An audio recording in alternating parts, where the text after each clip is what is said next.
So, welcome. Thanks for joining me for LiberalViewer Sunday Live Clip Roundup, where I'll be taking some of the clips that I found from some of my favorites from the Sunday news analysis shows, and is what I usually do. And then this week, I'll also be playing several clips from last night's White House Correspondents' Dinner.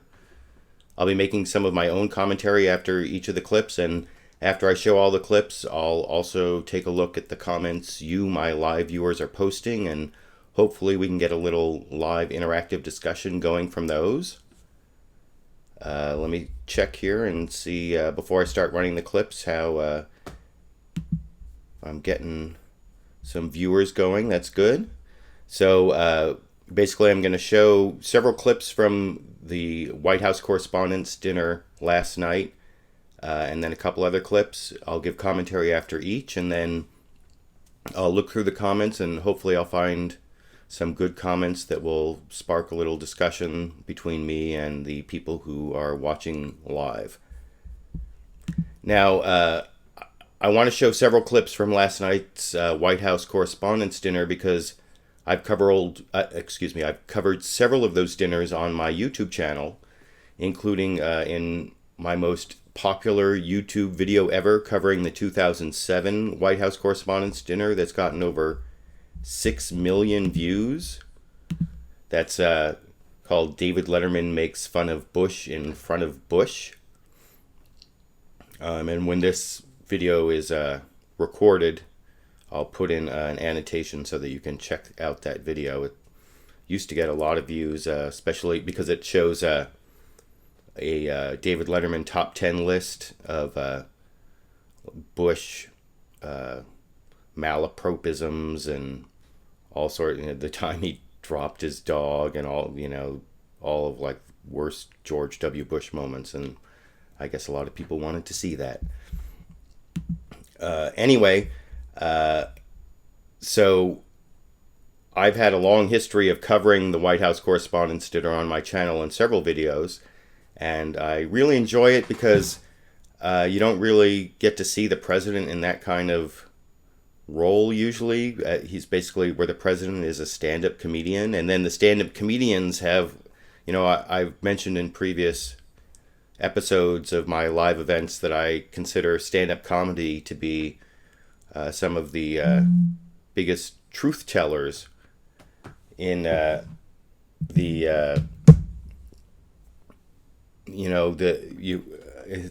journalists become less and less of the truth tellers in our society. Sometimes I think we have to look at stand-up comedians. I use Daily Show and Colbert Report clips in my videos, but I've had a long-term interest in stand-up comedians, and it's really interesting to see the commander-in-chief acting as a stand-up comedian. The first clip I wanted to show from the Correspondents' Dinner is one that hasn't gotten a lot of play. I know a lot of news shows have been showing some of the best clips from the Correspondents' Dinner last night. And one that hasn't gotten a lot of play but is meaningful to me has to do with Aaron Sorkin. And, I'm a big fan of Aaron Sorkin, who's wrote the script for that Michael Douglas movie, The American President, and also did The West Wing and Studio 50 on the Sunset Strip. I actually made a video about that when it first came out, one of my early 2006, 2007 videos. So I really enjoyed President Obama addressing a question that you often hear about Aaron Sorkin about the Aaron Sorkin movie, The American President, in the White House Correspondents' Dinner in this clip. Of course, everybody's got plenty of advice. Maureen Dowd said, I could solve all my problems if I were just more like Michael Douglas in The American President. And I know Michael's here tonight. Michael, what's your secret, man? Could it be that you were an actor in an Aaron Sorkin liberal fantasy? Might that have something to do with it? I don't know. Check in with me. Maybe that it's something else. So I guess that kind of tells us why the real presidents that we vote for don't end up as effective as the liberal presidents in the fictional world of Aaron Sorkin and Martin Sheen's presidency in The West Wing, and of course Michael Douglas's presidency in The American President. That particular clip may not have as much resonance with other people who aren't as big Aaron Sorkin fans as I am, but a lot of those old shows are available on Netflix streaming, I think, and various places online. And of course, Aaron Sorkin has his current HBO show that I think it's going to start his second season coming up, which I'm sure someone in the comments will mention it. I even got asked about it, but for some reason the name of the series is escaping me. But anyway, beyond the Aaron Sorkin clip, I also was pleased to see President Obama take on the media at the White House Correspondents' Dinner, and I especially enjoyed some of the knocks at Fox News. I won't play all of those, but there's one clip I enjoyed from President Obama in which he was attacking CNN, MSNBC, and Fox News all within about a minute. So I'd like to play that clip for you now. And of course, the White House press corps is here. I know CNN has taken some knocks lately, but the fact is I admire their commitment. The House press corps is here. I know CNN has taken some knocks lately, but the fact is I admire their commitment to cover all sides of a story, just in case one of them happens to be accurate.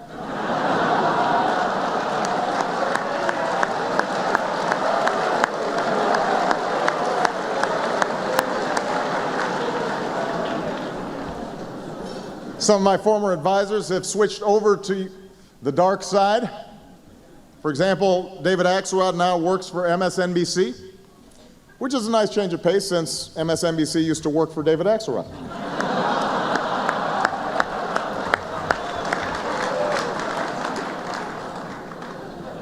The History Channel is not here. I guess they were embarrassed about the whole Obama is a devil thing.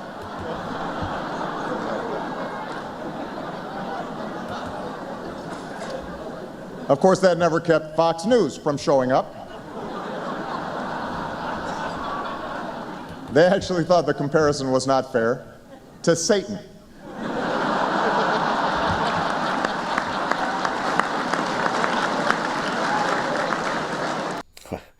I really enjoy watching President Obama take on the media there, and I think all of those were kind of, those were obviously written by somebody, not President Obama, and I think they took on the stereotypes of MSNBC and Fox News there.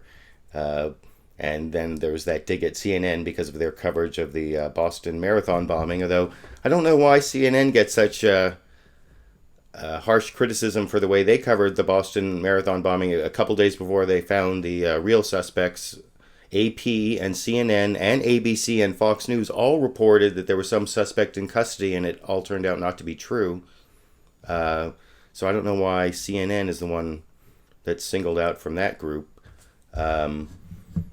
When also Fox News, of course, I always would like to see Fox News get more criticism. They also, especially their sister publication, the New York Post, which is also owned by Rupert Murdoch's News Corp, they did some terrible reporting, first on this Saudi student that was named as a suspect who wasn't really a suspect, and then when they put these two college students on the cover of the New York Post who were not the Tsarnaev brothers, who ended up being totally innocent, not even suspects, and yet they ended up on the cover of the New York Post with the implication that they were somehow involved. So I don't know why it is that CNN gets singled out for that kind of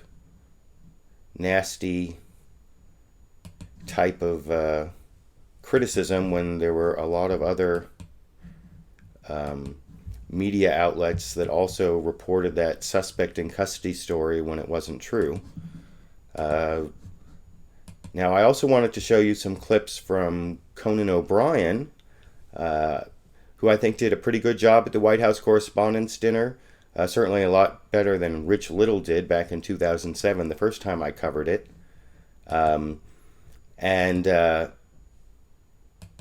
The first thing I want to show is the interesting dig. Conan O'Brien also took on all the media outlets, but of course I'm most interested in what he said about Fox News, and he made a couple digs at Fox News, and one of them is in this clip. But my prior experience has taught me how these dinners work. If the president laughs, everyone laughs. And if the Fox News table laughs, a little girl just fell off her bike.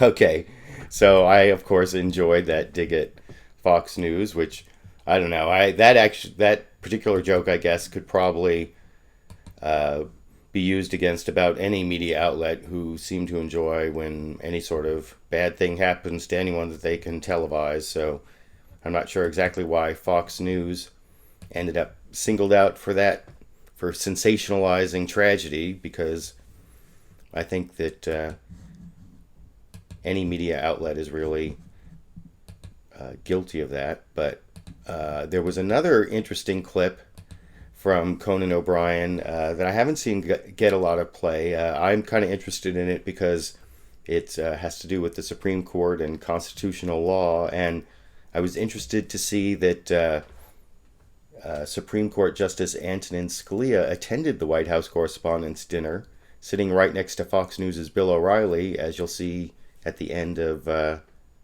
Conan O'Brien's joke in this clip. I believe we have one or two Supreme Court justices here. The Supreme Court seems divided over same-sex marriage. The liberal justice favor it, while the conservatives oppose any lifelong sacred union between two men, unless, of course, it's Antonin Scalia and Clarence Thomas. The hell was that? And then that's a pretty funny joke, to me at least, because it always seems to me that anything that Clarence Thomas does is trying to like copy and almost buddy up to Antonin Scalia. He's definitely an Antonin Scalia clone. If anything, occasionally he goes farther than Scalia on some of the like more far out right wing stuff. So anyway, I haven't seen that. I've seen a lot of the highlights played from the White House Correspondents' Dinner last night, but those were my favorites. I hope you enjoyed them because I'm a avid fan of the White House Correspondents' Dinner. It's, I guess they call it nerd prom, but it's definitely a different way to see how the media and the politicians interact. Excuse me, I have to pull a little Marco Rubio here, as I often do. Now, having enjoyed all those clips from the White House Correspondents' Dinner, I thought I should still do a couple of my more traditional LiberalViewer Sunday live clips where I look at the Sunday news analysis shows. You know, that's one of the reasons I kind of feel somewhat qualified to be a YouTube pundit. Why I'm qualified to do political commentary, I think, is because I've been watching these Sunday news shows for over 20 years, and I think they're a good way to learn about what's going on in Washington, D.C. and in national politics in the United States. So I watched all the news shows as usual today, and I thought there were a couple good clips from Meet the Press, the oldest of the Sunday morning political talking head shows. One clip I enjoyed that I think hasn't gotten a lot of play, and so I wanted to highlight it on my show, came from John McCain. And David Gregory from Meet the Press asked him about a comment that Senator Joe Biden had recently made about him in this clip. I want to end on politics. You had your old friend and former colleague in the Senate, the Vice President Joe Biden, offering some political analysis about the 2008 race. Here's part of what he said. And the truth of the matter is, Barack knows, I know, Had the economy not collapsed around your ears, John, in the middle of literally just as things were moving, you at least would have, I think you probably would have won, but it would have been incredibly closer. You inherited a really difficult time. If not for the economy, you would have been president? Is that how you see it? No, look, Joe Biden and I are very close friends, and I think it would have been a much closer race. But I'll tell you, President Obama ran a great race, and campaigns matter. I appreciate the fact that my dear friend would say something like that, but I know that I doubt if the outcome would have been a lot different, but I can always hope it might have been. All right. I want to end on politics. Okay. I really enjoyed that clip, I think, because, as a history major in college, I always enjoy the counterfactual. And so you always wonder what would have happened if the 2008 presidential election between Barack Obama and John McCain had been run just a little before the big economic collapse. Would Obama still have been able to beat McCain without that big political wind at his back and that big drag on the McCain campaign trying to justify why, after 8 years of a Republican president, the financial system was collapsing? I don't know. It's an interesting question. I always enjoy watching those type of counterfactual questions as a history major, but I thought I would be remiss, even having enjoyed all the White House Correspondents' dinner jokes and that sort of look at history from John McCain.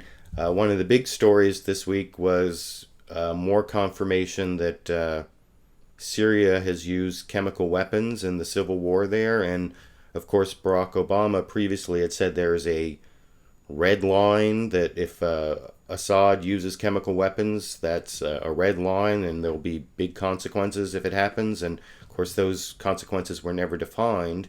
And with the evidence that the Syrian regime actually did use chemical weapons this week, that begs the question, what kind of increasing U.S. involvement in another Middle Eastern war is going to follow. And of course, there's a lot of call from people on the right. John McCain, in a different clip that I'm not showing, basically said that chemical weapons shouldn't even have been the red line, that we should have been in there 2 years ago, and Obama's, not, taking enough action. And so I was kind of interested as to why the Obama administration had made this red line, but was reacting to the news the way they were this week. And so this clip on this more serious issue, NBC reporter Chuck Todd seems to have some inside information from sources in the administration as to why they reacted the way they did this week. And so I wanted to play that clip. I can tell you that there is regret about that red line comment, because if you in the White House, in the White House in this respect, you don't draw it. I mean, they meant it. They do mean it on the chemical weapons, but saying it creates this political conversation. They didn't want to go public last week that they had this early evidence yet. They weren't ready, and yet they knew Congress was going to get this briefing and that it was all going to get out. So they decided to go public with it last week because they felt they had no choice, that it was all going to start leaking out. You had the Israelis, you had the British intelligence, but they're not ready. There is no good answer. The Gulf states, and the big difference between now here and Libya, by the way, is in Libya you had the Arab community, you had the Arab League on the record saying, we got to stop this.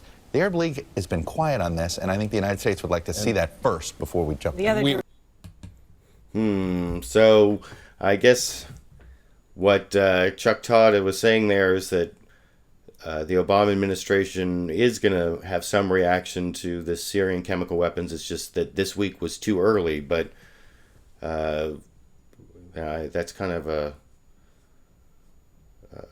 nasty thing to consider after the last time the United States went into the Middle East because of allegations of the use of weapons of mass destruction, and I really am not looking forward to the United States getting involved in the Syrian conflict in any way. But I guess if the president says there's a red line that cannot be crossed, and it's crossed, then there have to be some kind of consequences. But anyway, from the other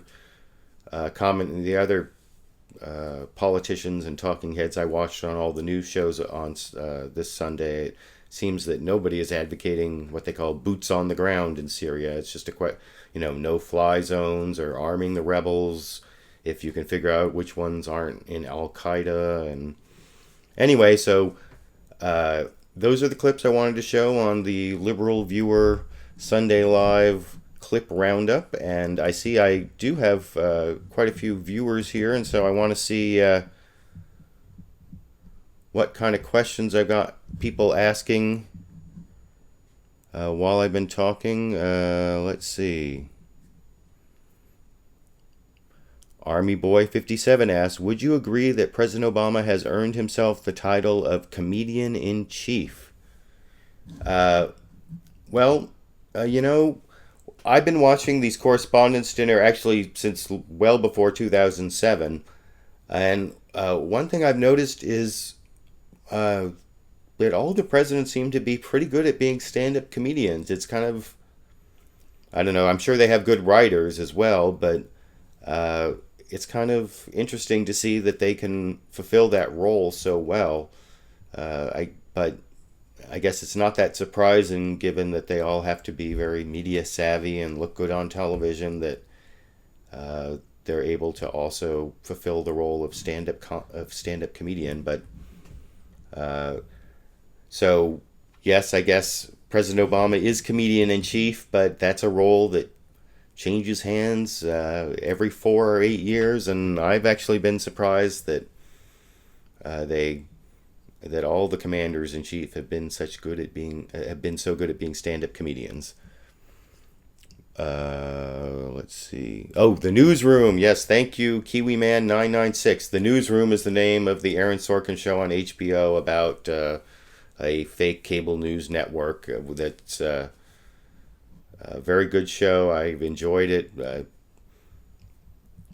And so let me thank you very much, KiwiMan996, for giving me... Oh, and also Phil Brzezinski got it actually one comment before KiwiMan996. So thank you, both of you, for giving me the correct answer. That crowdsourcing always seems to work. So I have time for a few more questions. Let's see. Libre Vision Network. I thought the MSNBC was the dark side. Okay. CSG Skate says, ha ha ha, liberal viewer, think of Mitt Romney trying to do stand-up. Oh, it almost makes me wish he became president. Yeah, I don't know. He may have broken. I was just saying how great the presidents I've watched going back to the Clinton years have been at stand-up comedy. Maybe Mitt Romney would have broken the trend. Or I don't know, maybe that's why he was not elected, because maybe that's the quality that you need to be president that he lacked. And in a way, he was kind of wooden, which is also what Al Gore's problem was, although he did get the popular vote, as people on the left like to point out. Let me see. NY One Love says it's safe to criticize CNN just for their employment of Wolf Blitzer. Well, I don't know. Wolf Blitzer, he is kind of a boring machine. I don't use a lot of Wolf Blitzer clips. I haven't seen a lot of bias from him, although except for the bias towards superficiality, maybe. But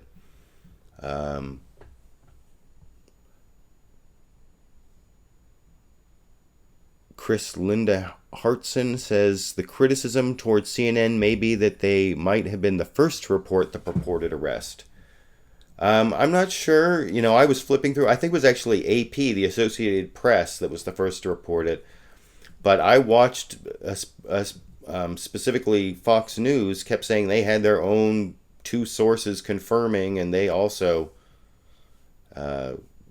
definitely reported on it. In fact, in my last produced and edited video, I showed a clip of Megyn Kelly talking about the Miranda rights of the hypothetical suspect they claimed had been arrested, and there was a chyron, that text at the bottom of the screen that said Fox News confirms suspect in custody. So I don't know if CNN might have been first, but it was definitely, NBC was definitely the best, and I didn't watch CBS, but I heard CBS also didn't report it. But yeah, I don't know. Let's see. And NY1 Love also says, wow, that is a great jab at Scalia and Thomas. Anyone else find it at least slightly appealing that he is sitting next to O'Reilly? Oh, appalling that he was sitting next to O'Reilly. Was that area filled with Fox News people? I also thought that was pretty, not appalling, but I thought it was kind of revealing. Not that Scalia's predilections need any more revelation, especially as more and more of the audio of his Supreme Court oral argument comes out. He famously made those nasty comments about in the Voting Rights Act about how the right to vote has become a racial entitlement, and then in the Obamacare, the Affordable Care Act case, he was basically parroting Fox News talking points, the whole broccoli thing. So yeah, the fact I'm not surprised to see Supreme Court Justice Antonin Scalia sitting next to Bill O'Reilly, and there's plenty of evidence that he is a Fox News watcher, and not just a Fox News watcher, but a typical Fox News viewer, if you know what I mean. Someone says there's a wicked echo. I hope that's audio is fine here. Okay, good, because I worked on the audio. I have headphones in, and I've been listening to all the clips through headphones. So, Loose Lips then says had two windows open. Well, that's kind of what happened to me on a previous episode, so sorry about that. Let me see. No 8549 says the Obama comment about the liberal TV show was funny, but does Obama really claim he himself is a liberal president? I think not. I supported President Obama from the February of 2007, if I have that right, when he announced, the same month he announced for president in Illinois, and I made a video a couple months after, I think it was in May, in which I said that Obama, uniter, not divider, because he's a bit conservative. I can't even remember the title of my video, but I've never seen Obama as a real liberal, a real left-winger. I thought that he would maybe move the country a little bit more in that direction than he has. I've been disappointed with some stuff, but he's always been a centrist in my mind, so I thought he was the most electable Democrat running, and I thought he was better than Hillary Clinton back in 2008, and I thought he was the best person to vote for in 2012 as well, but that doesn't mean that I don't have a lot of criticisms, and you can see those in my videos if you pay attention. Thank you for that question, NO8549. I seem to recognize the name starting with NO there. And I'm just finishing up with maybe one more question here. See if I can find one from someone who I haven't read yet. Oh, here's one from Never Saw That Coming. It says, the situation in Syria most likely implies more drone strikes. What are your thoughts on this? Well, I've heard, I think I saw someone talking about that on the Sunday news shows about how, with the possibility of implementing a no-fly zone in Syria, that it wouldn't actually be done with manned aircraft, that they could do it with drones and with Patriot missile batteries. And so, I could see it's definitely a tool that the American military and the CIA are using a lot more. I don't mind it as much when the military uses it in battlefield situations. It's more when the CIA uses it to do their, worldwide strikes anywhere on people sometimes who have just a kind of cursory relationship to Al-Qaeda, and who the imminent threat means they might do something sometime in the future, and there's a lot of collateral damage, although not as much as some other methods possibly, and there's a lot of hatred in the areas where we use those drones of the United States for the innocent people who get killed, whether we used to do it by drone or any other method. So I'm very skeptical of the drone program, but I don't know if they'll be using it in Syria, but from that thing I heard some people talking about not having to use manned aircraft to implement a no-fly zone, maybe that does imply some kind of drone program. So the one other thing I wanted to let you all know before I finish up my LiberalViewer, open up, Sunday live show here, is that I am working on a video that should be uploaded sometime in the next 24 hours, probably like more than 12, less than 24. I already posted on my Facebook page. You can see it's called Right-Wing Austerity Economics Based on Spreadsheet Error. And I have like 8 or 9 clips in there from the Colbert Report, and from All In with Chris Hayes, and something from Larry Summers, and some good information. I think it's definitely worth watching. So I wanted to thank you all for joining me for LiberalViewer Sunday Live Clip Roundup, which is a regular program you can always find at 6:30 p.m. Pacific time. And I hope you enjoyed the clips. 6 clips. That's the most clips ever. So I hope you enjoyed my selections, and I hope I'll see you all next week and watching my new produced video that should be up in the next 24 hours. And of course, LiberalViewer Live, LiberalViewer Wednesday Live, where I just take questions and answer without any clips. So I just interact live with my viewers, and that's on Wednesdays at 4:30 p.m. Pacific. So thanks for joining me, and hope to see you at commenting on my upcoming videos and my upcoming live events.